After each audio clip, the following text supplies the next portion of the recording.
Limitation.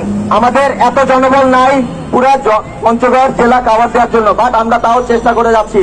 But আপনাদের ধৈর্য ধরে থাকতে হবে এবং আপনাদের ঐক্যবদ্ধ হয়ে কাজ করতে হবে এবং মোকাবেলা করতে হবে।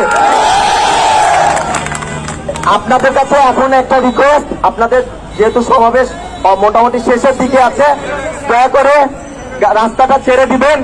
আমাদের অনেক গাড়ি ঘোড়া আটকে আছে, অ্যাম্বুলেন্স আছে, আমি কথা বলেছি, আমি খোঁজ নিচ্ছি, এবং এদিকেও অ্যাম্বুলেন্স আছে, অনেক রোগীরা আটকে আছে, অনেক এমার্জেন্সি মুভমেন্ট গুলো আটকে আছে।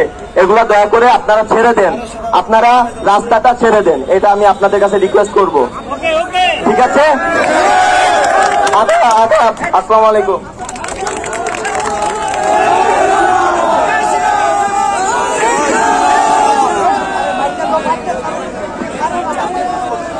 আমরা সনাতনী ভাইয়েরা সকলে নিজ নিজ বাসায় ফিরে যাবো। কোনো বিশৃঙ্খলা